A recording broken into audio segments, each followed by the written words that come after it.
tous, c'est Tic Tac, le Mac Jeune. Nous sommes cette semaine au château de la Hunaudet, situé à Plédéliac, dans les Côtes-d'Armor.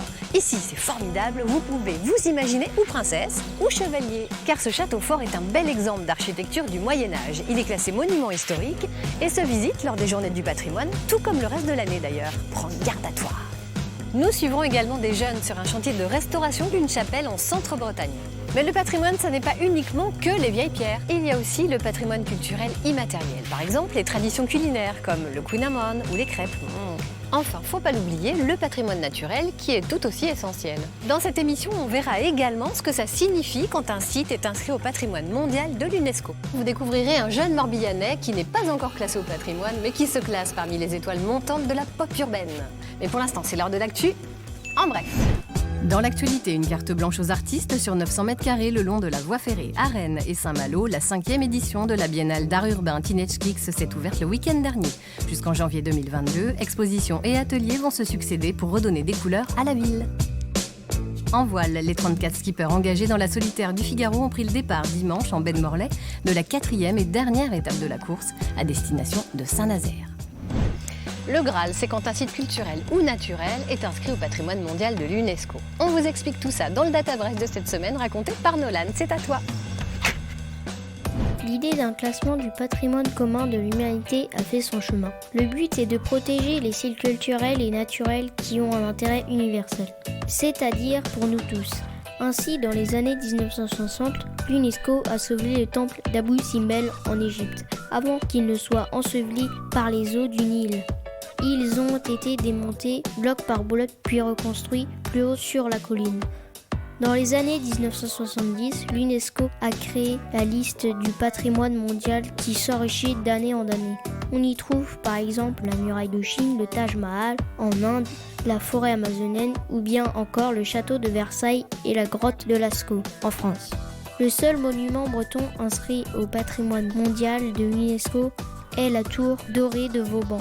Elle l'a été en 2008 au moment du classement des fortifications de Vauban, célèbre ingénieur et architecte militaire.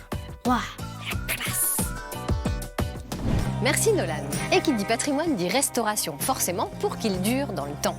Illustration sur un chantier d'été avec des jeunes qui participent à la restauration d'une chapelle à Bon-Repos-sur-Blavet en Centre-Bretagne. Catherine Basile et Aurélie Janssen ont mis leur petite pierre à l'édifice en les suivant. Ils viennent d'horizons très différents, Camille, Léna, Macon, Anton. Ils sont 7 à se retrouver autour d'un chantier d'été. Grâce à leur énergie, la chapelle de Trozulon n'est plus à l'abandon. C'était surtout du nettoyage parce qu'on vient de commencer, mais après on nous demandera de rénover. Ça permet de rencontrer de nouvelles personnes de différentes nationalités et ça permet aussi de garder des bons souvenirs. Récupérer les pierres, les ardoises, retirer la végétation qui s'est emparée des lieux. Pendant 3 semaines, chaque matin, ces jeunes apprennent à coopérer. Ça permet aussi d'en apprendre un peu plus sur soi-même, de se surpasser. Le chantier, c'est vraiment pas une excuse en fait, mais c'est un prétexte pour amener la solidarité et l'entraide. En fait, on provoque une rencontre et les ados font le reste, quoi. Chaque après-midi, ils partent à la découverte du Centre-Bretagne, cap ce jour-là sur les allées couvertes du Liscuisse, un site mégalithique à l'abri des regards. Après, ils recouvraient le tout avec des cailloux, de la terre, et ça faisait un tumulus. Je pense que cette visite est vraiment très intéressante pour un peu mieux comprendre la Bretagne. Et en plus, nous sommes hébergés juste à côté du chantier. Ça nous permet de mieux nous connaître les uns les autres. Vraiment, c'est très bien.